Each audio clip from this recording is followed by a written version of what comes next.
बृहन्मुंबई उत्तर विभाग चेंबूर कार्यालयाचे सन्माननीय शिक्षक निरीक्षक सन्माननीय मुस्ताक शेख साहेब यांच्या मार्गदर्शनाखाली हे प्रशिक्षण या ठिकाणी संपन्न होत आहे। आपल्या युआरसीचे प्रमुख एलवॉर्डचे कार्यक्रम अधिकारी आमचे सहकारी मित्र सन्माननीय रविकुमार राठोड सर यांच्या मार्गदर्शनाखाली हे शिबिर संपन्न होत आहे। या कार्यक्रमाला आपले युआरसीचे प्रमुख श्री रविकुमार राठोड सर हे आवर्जून उपस्थित आहेत। त्यांचं मी पहिल्यांदा शब्दसुमनांनी मनपूर्वक स्वागत करतो। राठोड सर आपलं सर्वांच्या वतीनं या कार्यक्रमामध्ये या प्रशिक्षणामध्ये हार्दिक स्वागत, सुस्वागतम सुस्वागतम सुस्वागत। प्रशिक्षणार्थी बंधू आणि भगिनी, आजचे जे प्रशिक्षण आहे या प्रशिक्षणामध्ये आपल्याला स्वतःला मजबूत बनायचंय, सक्षम बनायचंय आणि स्वतःला मजबूत बनण्यासाठी, सक्षम बनण्यासाठी या ठिकाणी आपण प्रशिक्षण घेण्यासाठी नुकत्याच या कार्यक्रमाला उपस्थित असलेल्या आपल्या मायकेल शाळेच्या ज्युनियर कॉलेजच्या संस्थापिका श्रीमती गोम्स मॅडम या ठिकाणी उपस्थित आहे। त्यांचंही आपण मोठ्या टाळ्यांच्या गजरामध्ये या ठिकाणी स्वागत करतो। NEP 2020 या शैक्षणिक धोरणाचा उद्देश काय? हे शैक्षणिक धोरण कशासाठी आणले? 1986च्या शैक्षणिक धोरणाच्या नंतर हे सर्वात मोठं चौथं शैक्षणिक धोरण आहे। त्याला आपण नॅशनल एज्युकेशन पॉलिसी 2020 असं म्हणतो। हे शैक्षणिक धोरण कशासाठी आणण्यात आलेलं आहे हे आपल्याला माहित असलं पाहिजे। या शैक्षणिक धोरणाच्या पाठीमागे कोणता उद्देश आहे, कोणता हेतू आहे हे आपल्याला माहित असलं पाहिजे। यामध्ये अनेक गोष्टींवरती जोर देण्यात आलेला आहे, भर देण्यात आलेला आहे आणि त्या गोष्टींपैकी, त्या घटकांपैकी एक आपण आहोत ते म्हणजे शिक्षक। त्यांनी सांगितलेलं आहे की शिक्षक हा जर मजबूत असेल, स्ट्रॉंग असेल, सक्षम असेल तर तो चांगल्या प्रकारे देश घडवू शकतो, जग घडवू शकतो।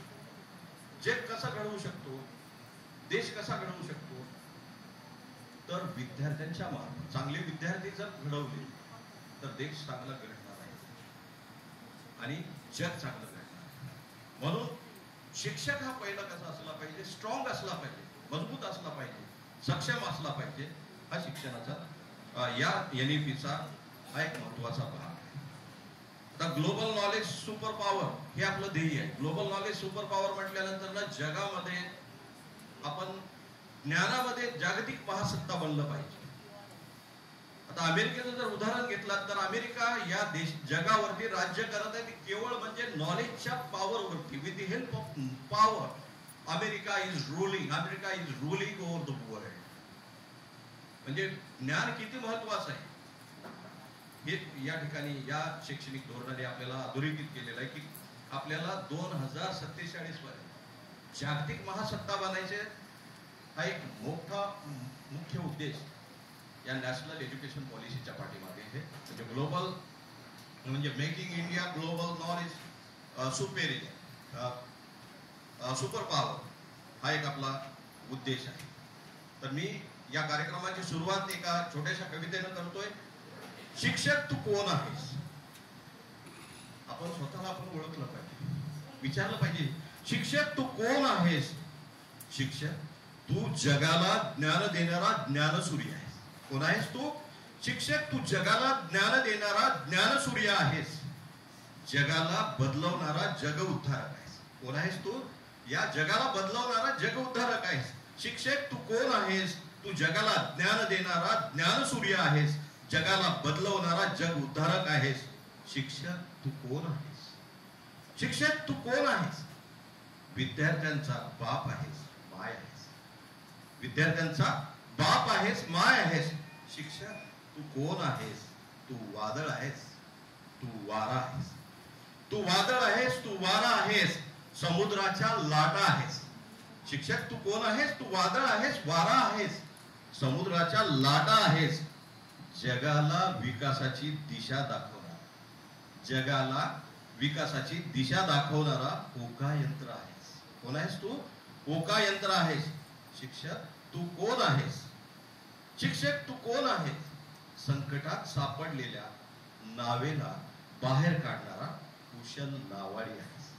संकटात सापडलेल्या नावेला बाहेर काढणारा कुशल नावाडी आहेस. शिक्षक तू कोण आहेस? तू जगाचा निर्माता आहेस. जे शिक्षक कोण आहे? Teacher is the creator of the world.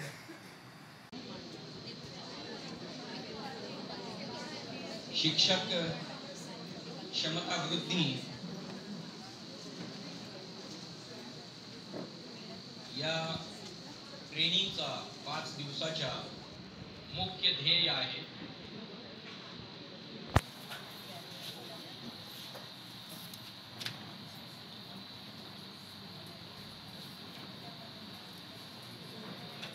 यानी कि टीचर के अंदर जो कैपेबिलिटीज हैं उसको इनहैंस करना, उसको डेवलप करना. जहां तक क्षमता का ताल्लुक है, कैपेबिलिटी का ताल्लुक है, कोई भी समझदार इंसान ये नहीं कह सकता कि मुझे अपने अंदर जितनी भी कैपेबिलिटी लानी थी वो मेरे अंदर सब कुछ मौजूद है, अब मुझे किसी चीज की जरूरत नहीं, मेरे अंदर सारी कैपेबिलिटी आ गई है. ऐसा नहीं है. ऐसा सोचना जो है वो गोया कि एक इंसान की क्षमताओं के लिए ऐसा सोचना वो दीमक की मानिंद है. उसकी पर्सनालिटी को, उसकी क्षमताओं को खा जाने वाला है कि मुझे सब कुछ आता है, मुझे किसी चीज की जरूरत नहीं, जितनी कैपेबिलिटी मेरे अंदर होनी चाहिए मैंने डेवलप कर ली है, मुझे इस ट्रेनिंग की क्या जरूरत है, वगैरह वगैरह. और स्पेशली जब हम रास्ता बदलते हैं, वे चेंज करते हैं. जाना तो मुझे विद्या विहार ही है, मला कोल्ह्यालाच जायचं आहे, परंतु नेहमी ज्या मार्गावरून मी जात होतो त्या मार्गाला बदलून आता मला नवीन मार्गातर्फे कोल्ह्याला जायचे किंवा विद्या विहारला जायचे. इससे पहले हम लोग पढ़ाते रहे हैं, मगर अब रास्ता बदल गया है. मगर इस पॉलिसी के अंदर जो है ना वो रास्ता बदला गया है और मकसद बदला गया है.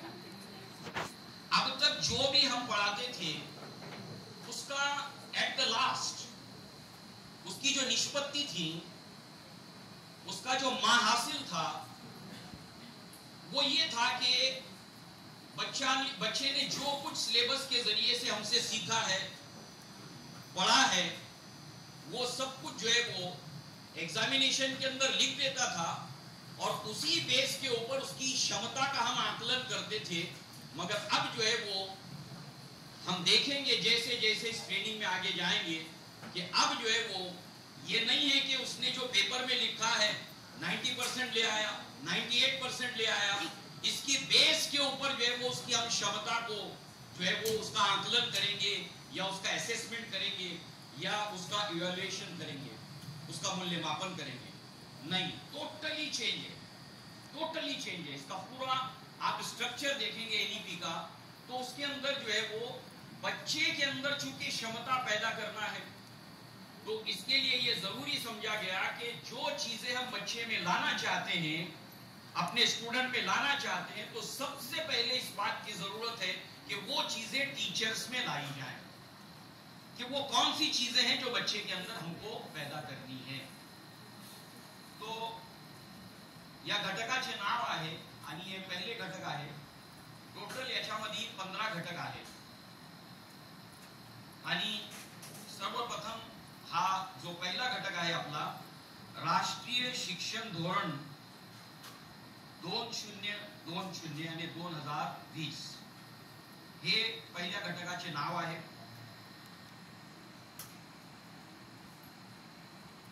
Focus, concentration, it is a must. इस शिक्षण धोरण के अंदर ये भी एक चीज है कि बच्चे के अंदर फोकस लाना. उसके अंदर जो है वो डिस्ट्रैक्शन बहुत ज्यादा है न्यू जनरेशन के अंदर, इवन हमारे अंदर भी. और ये डिस्ट्रैक्शन किसने लाया है? हम डिस्ट्रैक्ट क्यों हो रहे हैं? Information technology and mobile. आप देखेंगे कि आप कितना अनकंफर्टेबल इंसान महसूस करता है जब हम एक 2-4 लोग मिलकर बात कर रहे होते हैं और with in a minutes, 1 minute भी नहीं गुजरता कि किसी का मोबाइल के ऊपर कोई फोन आता है, कुछ आता है, तो मैं उसको बुरा समझता हूं. हम में से कोई भी ऐसा नहीं है जो इसको बुरा समझता हूं कि मैं कुछ बोल रहा हूं आपसे और आप मोबाइल के अंदर बिजी हैं. तो जो चीज हमको पसंद नहीं है वो चीज किसी को भी नहीं पसंद है. जो चीज मैं पसंद नहीं करता वो चीज मैं किसी में भी नहीं पसंद करता. इसी तरीके से हमसे कहीं ज्यादा डिस्ट्रैक्शन बच्चों में. इसके लिए आप देखिए सबसे फेमस जो है वो सोशल मीडिया के ऊपर जो चीज है वो रील्स है. व्हाई? रील्स क्यों फेमस है? बच्चा 10 मिनट, 12 मिनट, 13 मिनट, आधा घंटा देखना नहीं चाहता. इसलिए जो YouTube के ऊपर जो कंटेंट लोग बनाते हैं उसका पूरा एक कोर्स है कि आज की जनरेशन जो है वो उसको, जो आज लोग जिंदा है उनको 3 जनरेशन के अंदर जो है वो उसको डिवाइड किया गया है. ये जनरेशन जो है वो क्या देखती है, कितना देखती है. सेकेंड जनरेशन क्या देखती है, कितना देखती है. और जो यंग जनरेशन है उनको बहुत बड़ी बात, लंबी बात नहीं चाहिए, इन शॉर्ट चाहिए. अल्लामा इकबाल ने कहा कि मुमकिन नहीं इस बात में, और टीचर से कहा और जर्नलिस्ट लोगों से. जर्नलिस्ट समाज को बदलता है, उन्हें वो इनफॉर्मल एजुकेशन देता है. मीडिया से रिलेटेड जर्नलिस्ट, और टीचर जो होता है वो बच्चों को पढ़ाता है, उनको ज्ञान देता है. तो टीचरों को और सहाफियों को, जर्नलिस्ट को अल्लामा इकबाल कहते हैं कि मुमकिन नहीं इस बाग में कोशिश हो बानावर्ती, नो डाउट. वो मैं या आप, मैं कामयाब हो ही नहीं सकता. It is just too impossible, नामुमकिन है. मैं कितना ही बच्चों को कंट्रोल करना चाहूं क्लास के अंदर, वो कंट्रोल में आने वाले नहीं है. आपको पूरी तरीके से खा जाएंगे.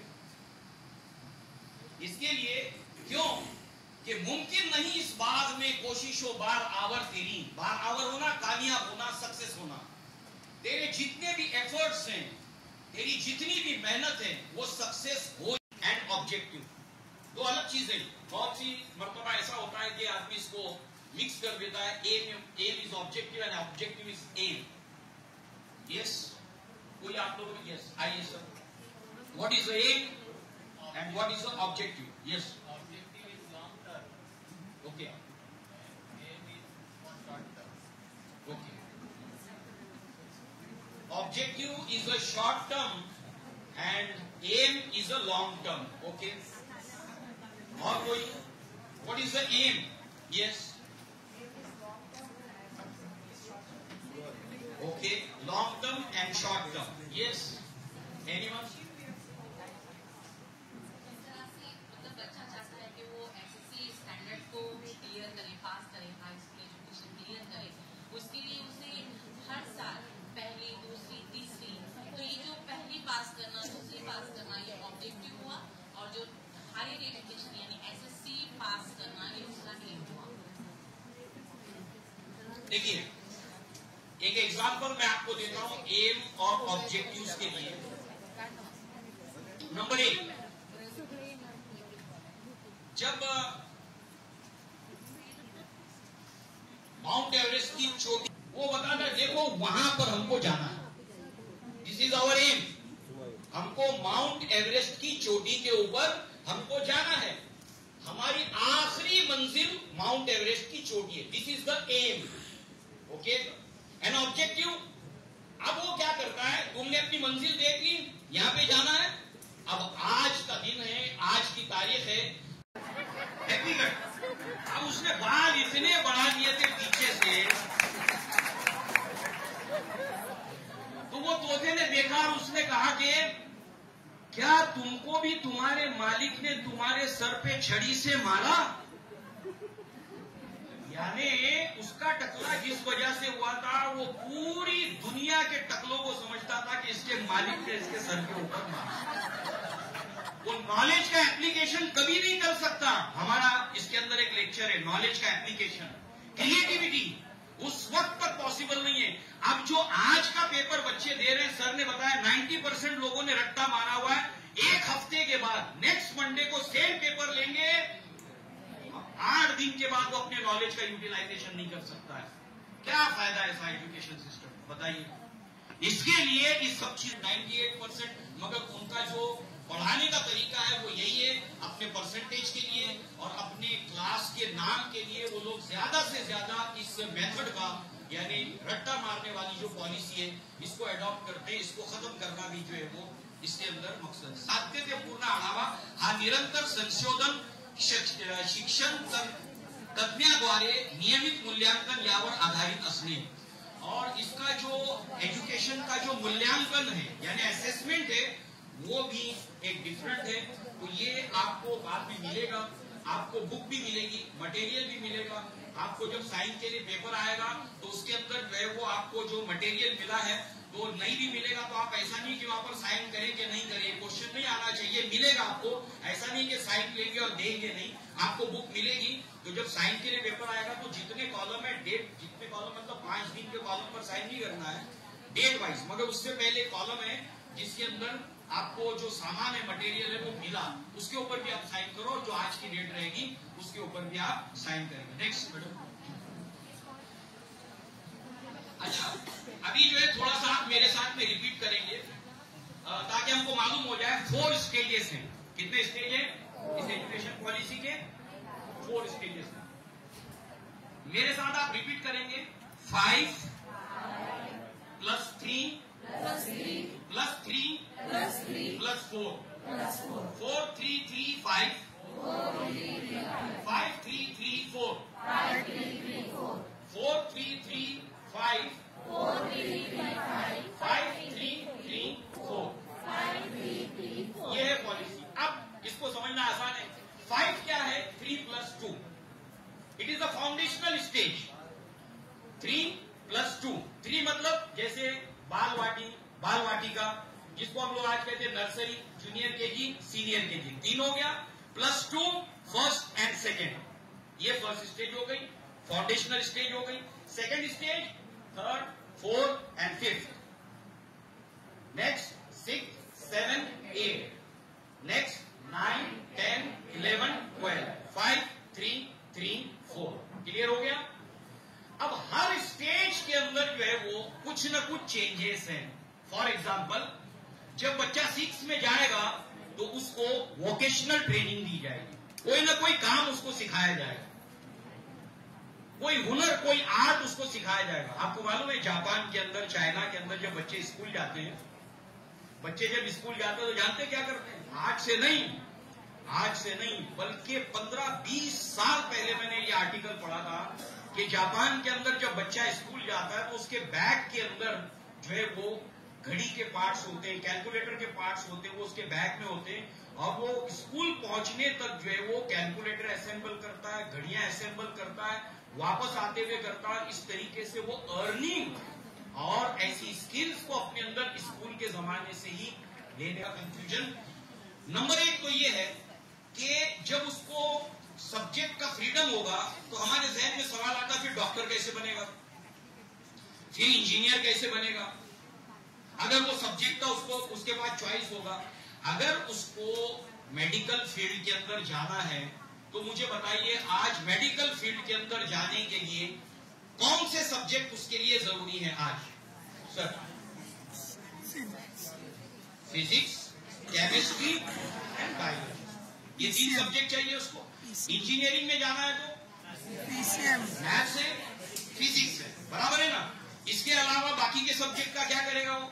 तो यहाँ पर जो है वो मेडिकल की फील्ड में जाना है या इंजीनियरिंग की फील्ड में जाना है, उसके रिक्वायर्ड सब्जेक्ट आज भी है, उस वक्त भी है।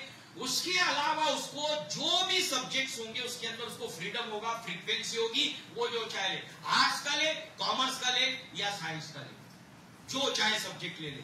और ये बहुत अच्छा है, इसलिए कि बहुत से आर्ट्स के स्टूडेंट्स होते हैं, उनको ऐसा लगता है कि साइंस का ये सब्जेक्ट में उसको इंटरेस्ट होता है।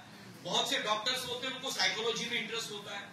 तो इस तरह से जो है वो उसके पास चॉइस होगा कि वो अपने सब्जेक्ट्स के अलावा जो है वो दूसरे सब्जेक्ट्स भी ले सकेगा, और इसमें डॉक्टर इंजीनियर बनने में कोई भी बाधा। सर्व शिक्षकांचे स्वागत करते।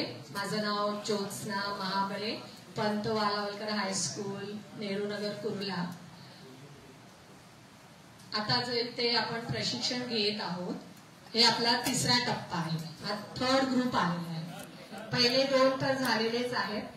तर मी बघितलं आमच्या शाळेतले बरेच शिक्षक पहिल्या टप्प्यात होते, दुसऱ्या टप्प्यात होते। जेव्हा ते शाळेत आले ना, त्यांच्यात बरेच चेंजेस दिसले मला। मी तर केलंच होतं, पण आमच्यातल्या काही शिक्षक अजून राज्यस्तरावर पण त्यांनी ट्रेनिंग घेतलं। तेव्हा मी पाहिलं की त्यांच्यात इतका बदल दिसला की खरंच सगळ्या शिक्षकांनी हे प्रशिक्षण घेणं महत्वाचं आहे।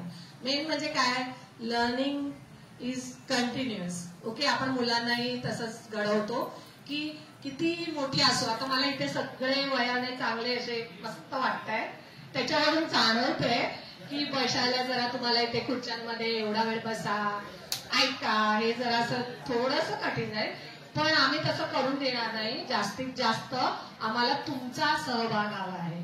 आपलं कसं ऍक्टिव्ह आपण राहिलं पाहिजे। आपण वर्गातून तशीच अपेक्षा करतो, मुलं नुसती आपल्याकडे बघत असली की आपण घरी ऐकतोच की नाही, मग आपण त्याच मुलाला प्रश्न विचारतो। इथेही तसंच होणार आहे, आम्हीही असंच बघणार आहोत। जी जिकडे तिकडे किंवा मोबाईलमध्ये बघतायत ना, त्यांना पहिला म्हणून स्लाइड्स तर दाखवणार आहोत। स्लाइड्सला कॉपी करायची गरज नाही, पुस्तकं तुम्हाला मिळणार आहेत। पुस्तकात सगळं डिटेलमध्ये दिलेलं आहे, एखाद्या वेळी आमच्यापेक्षा जास्त दिलेलं आहे, कारण आम्ही जे ट्रेनिंग केलं तेव्हा आम्हाला एवढं सांगितलंही नव्हतं। आम्ही थोडा अभ्यास केला, आमचे अनुभव त्याच्यात टाकणार आणि तुमच्या समोर आम्ही आणणार आहोत। म्हणजे प्रत्येक, आता तुम्ही तसंच करणार आहोत। आम्हाला माहिती आहे की आम्ही इथे कितीही बोललो, काही बोललो,